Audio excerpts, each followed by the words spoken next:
Last time on Hati. Don't miss the upcoming 0th entry in my devlog series where I will be rigging.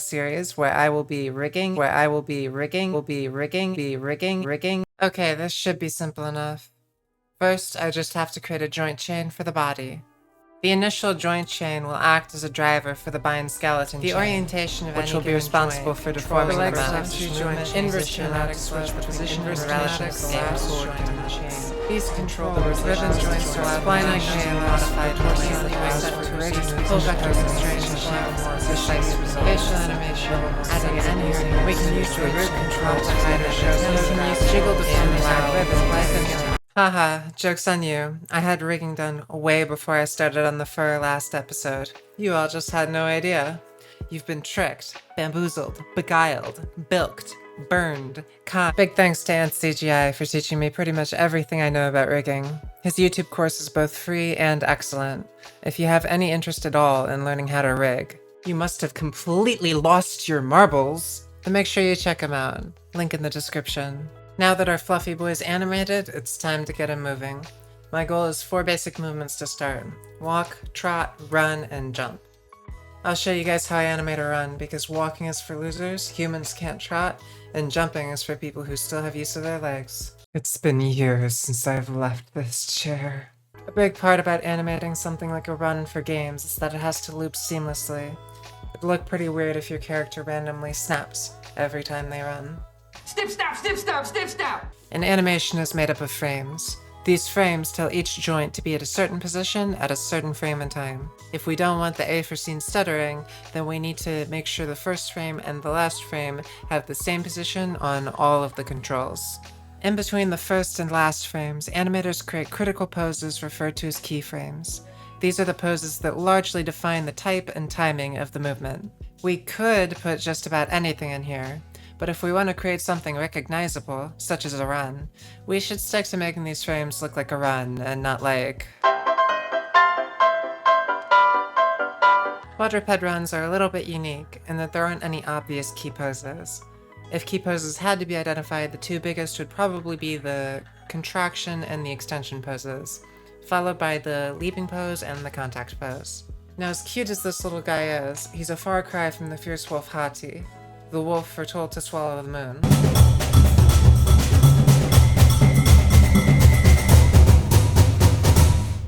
So the key poses will look a little more like this. You might have noticed this little video in the background. This is something artists call reference. I think it's French or something. I don't really know what reference is for. I just know that these people don't use it, and these people don't use it, and I'm not one of these people, so if I don't use it, I'm definitely one of these people, and no one wants to be one of those people. Something recurring in both animation and live action is the need for a distinctive silhouette when creating shots.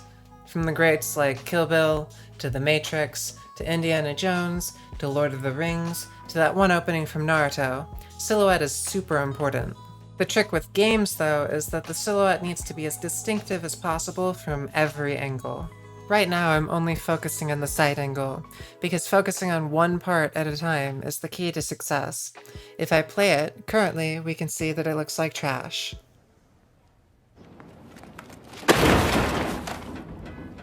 But that's alright, because it's supposed to look bad at this stage. So the trick with animating quadrupeds is actually to do the body first, weird as that may seem. Despite what common sense may dictate, the body is the beginning of pretty much all movement in a 4-legged fur baby.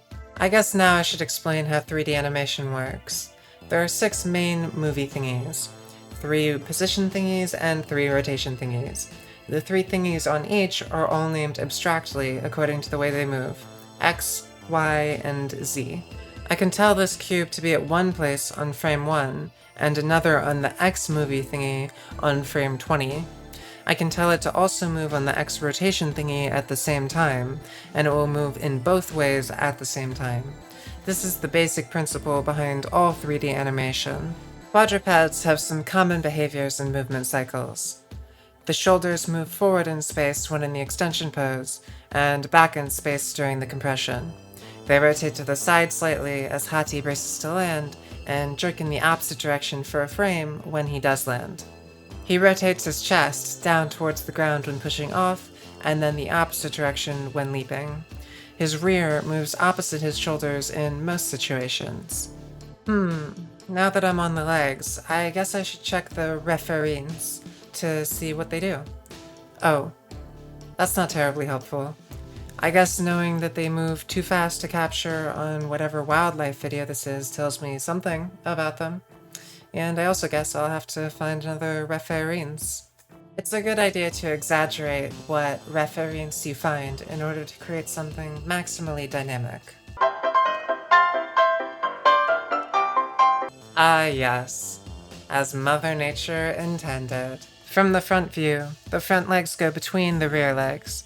It's important to keep the weight of the character balanced between the points of contact, as this is what is easiest and most comfortable for creatures to move.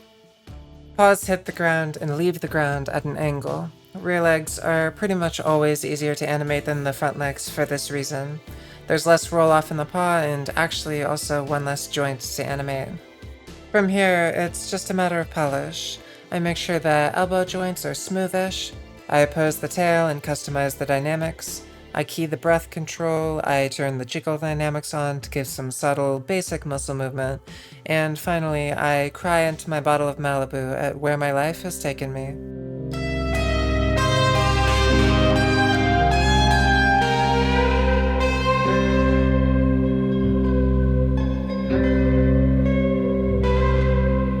The keyframes for the walk and trot end up looking as follows.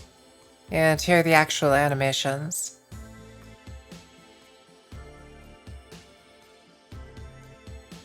To begin with, in Unity, our player character will need a character controller. I'll be using Unity's built-in character controller for this project. It provides me with a basic collider, slope handling, and step handling, which is a decent start. Still, we need a movement script to handle everything else. Right now, our basic code is currently broken into 4 scripts. The first is a storage container for the lengths of each animation.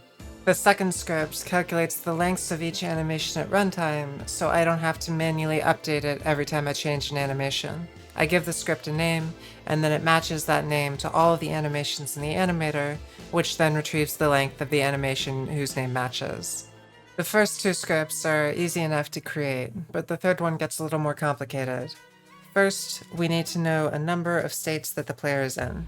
For example, we need to know if the player is touching the ground, so they can't jump infinitely. If the state is changed, it updates itself and the 4th script.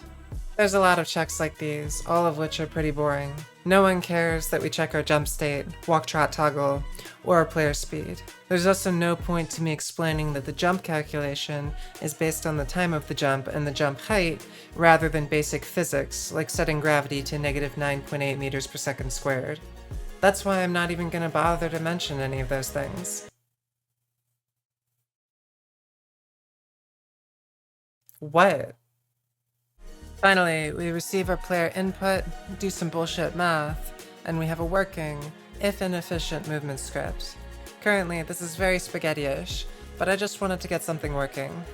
All of this makes it so that we can slide around efficiently, but this looks like shit. Where are all of my hard-worked-for animations? Our final script is our animation script, which receives both the length of our animations and knowledge of event changes in our movement script. Every frame we get our state. If our state is locked, we return our current state. This makes it so that a jump lasts the length of the animation for jumping. Besides that, we check what events we've received from our movement script and use them to determine what animation should play.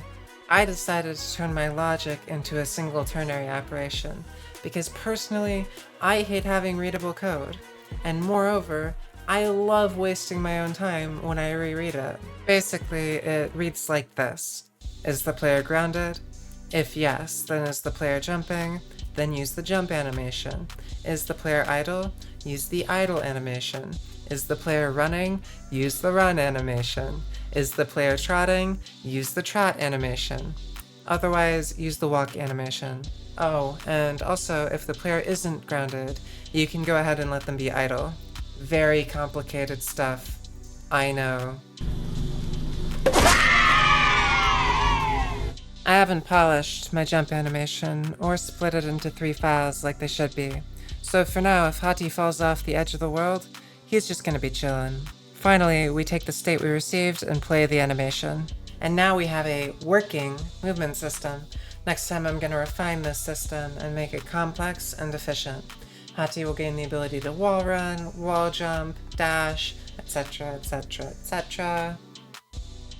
Click the subscribe button to stay tuned for my upcoming first entry in my devlog series, and check out my first 2 linked in the playlist below. That might not make sense to you right now, but it will next time. Maybe. Or maybe I'm just silly. And until next time, live well.